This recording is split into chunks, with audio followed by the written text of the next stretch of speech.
प्रश्न नहीं करते।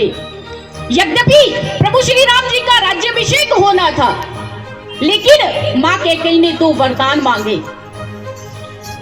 और जैसे ही भगवान श्री राम जी को ज्ञात होता है तो भगवान राम जी क्या कहते हैं, सुनु जननी सोई सुत बड़ भागी, जो पितु मातु वचन अनुरागी, तन्ने मातु पितु तोष निहारा, दुर्लभ जननी सकल संसारा। मां कैकेयी के चरणों में धन्यवाद देते हैं, हे जननी आप धन्य है। 3 बार जननी शब्द कहा और आज्ञा को शिरोधार्य करके वन चले जाते हैं। और राम जी मुस्कुरा रहे हैं, मुस्कुराते हुए वन चले गए। किस प्रकार से माता पिता के वचनों को मानकर आज्ञा को शिरोधार्य करना है, राम जी हमको सिखलाते हैं। और राम कथा में यह संदेश छिपा हुआ है। हर एक प्रसंग हमको संदेश देता है, शिक्षा देता है। राम जी प्रातः काल उठकर के माता पिता के चरणों में वंदन करते हैं, प्रणाम करते हैं, आज्ञा का पालन करते हैं।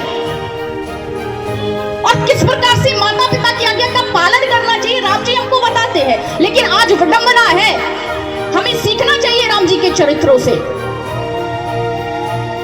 केवल वो चरित्र श्रवण पान करने के लिए नहीं है, बल्कि उन चरित्रों को सुन करके अपने जीवन में हम धारण करें। दुख होता है आज प्रभु श्री राम जी के इसी भारतवर्ष में, इसी भारत भूमि में, जहां पर प्रभु श्री राम जी अवतरित होकर माता पिता का आदर कैसे करें ये हमको बताते हैं। तो उसी भारत की भूमि पर आज माता पिता का निरादर होता है। इसी पंजाब की धरती पर कुछ महीनों पहले रोपड़ की एक घटना है, आप सभी ने सुना होगा शायद।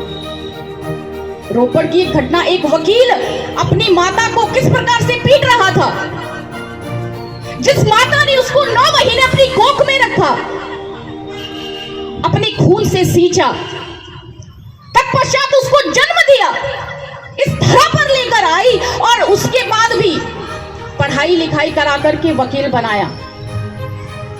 लेकिन बड़ा होने के बाद जब माता को आवश्यकता थी, माता बीमार है, बिस्तर पर पड़ी हुई है, तो वो बालक पीट रहा है। वो वीडियो सबने देखी होगी, सबने देखी है ना।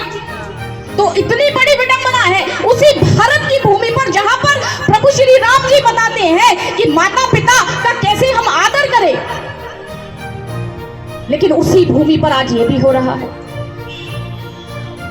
और उसी भूमि पर आज ये बड़ी विडंबना और है कि माता पिता, पंजाब की धरा पर तो सभी परिचित होंगे कि बच्चों को पढ़ा लिखा करके बड़ा बनाते हैं, अफसर बना दिया, बच्चा विदेश चला गया क्योंकि माता पिता की इच्छा थी कि बच्चे को विदेश भेजना है। बच्चा विदेश चला गया और फिर माता पिता को मुड़कर देखा ही नहीं, पूछा ही नहीं।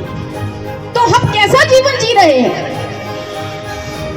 क्या राम जी ये सब देखकर खुश हो रहे होंगे? नहीं। तो हमें अपने बच्चों को राम जी के चरित्रों को सुनाना ही नहीं। सभी माताएं जितनी यहाँ बैठी है, सभी माताएं, सबके घर में रामचरितमानस है, सबके घर में है। उन चरित्रों को पढ़ते हैं सब लोग। अपने बच्चों को भी सिखाएं, अपने बच्चों को भी पढ़ाएं और ये बताएं कि राम जी किस प्रकार से अपने माता पिता का आदर करते थे, सम्मान करते थे।